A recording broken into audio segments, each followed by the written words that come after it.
नमस्कार दोस्तों, बिहार की 10 बड़ी खबरें फटाफट सुनो। 15 मिनट में आप कहां से देख रहा है यहां से कमेंट करो। एनडीए ने बिहार विधानसभा चुनाव के लिए सीट बंटवारा किया। आज ये घोषित हुआ कि राष्ट्रीय जनतांत्रिक गठबंधन एनडीए ने बिहार में सीट बंटवारे का फॉर्मूला फाइनल कर लिया है।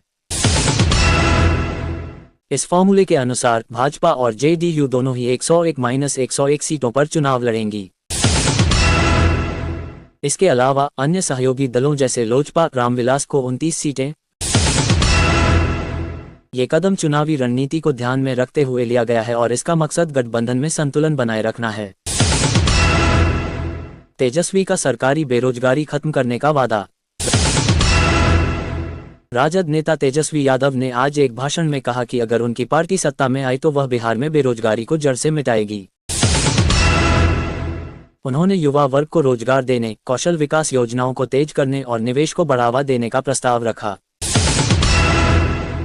उन्होंने वर्तमान सरकार पर आरोप लगाया कि उसने राज्य में पर्याप्त रोजगार अवसर नहीं दिए। तेजस्वी का ये संदेश चुनावी माहौल में युवा मतदाताओं को लुभाने का संकेत माना जा रहा है। 14 वर्षीय वैभव सूर्यवंशी को बिहार क्रिकेट टीम का उपकप्तान बनाया गया। बिहार क्रिकेट संघ ने निर्णय लिया है कि 14 वर्ष के युवा बल्लेबाज वैभव सूर्यवंशी को रणजी ट्रॉफी 2025-26 सत्र के पहले 2 राउंड के लिए टीम का उपकप्तान बनाया जाएगा। इस नियुक्ति के साथ ही यह संदेश गया है कि टीम भविष्य में युवा प्रतिभाओं को बढ़ावा देगी। युवा खिलाड़ियों को बड़ी जिम्मेदारियां देना बिहार क्रिकेट के विकास की दिशा में महत्वपूर्ण कदम माना जा रहा है। स्वामी अविमुक्तेश्वरानंद ने ओवैसी का समर्थन किया और बागेश्वर धाम सरकार पर निशाना। स्वामी अविमुक्तेश्वरानंद ने आज एक सार्वजनिक बयान में कहा कि वे एआईएमआईएम अध्यक्ष असदुद्दीन ओवैसी का समर्थन करेंगे, खासकर गाय संरक्षण गोरक्षा के मुद्दे पर। उन्होंने साथ ही बागेश्वर धाम सरकार को सलाह दी कि वे सच्चे हिंदू बने। कांग्रेस के भीतर आरजेडी के साथ गठबंधन से अलग होने की इच्छा उजागर। आज ये खबर है कि बिहार कांग्रेस का एक बड़ा गुट चाह रहा है कि वह आरजेडी के साथ गठबंधन से बाहर आकर अकेले चुनाव लड़े। उपेंद्र कुशवाहा ने एनडीए में 24 सीटों की मांग की। चुनावी तैयारियों के बीच उपेंद्र कुशवाहा ने एनडीए से 24 सीटों की मांग की है। रवैया ये है कि लालू प्रसाद यादव और उनके परिवार के खिलाफ भ्रष्टाचार आरोप बिहार चुनावी नैरेटिव को प्रभावित कर सकते हैं।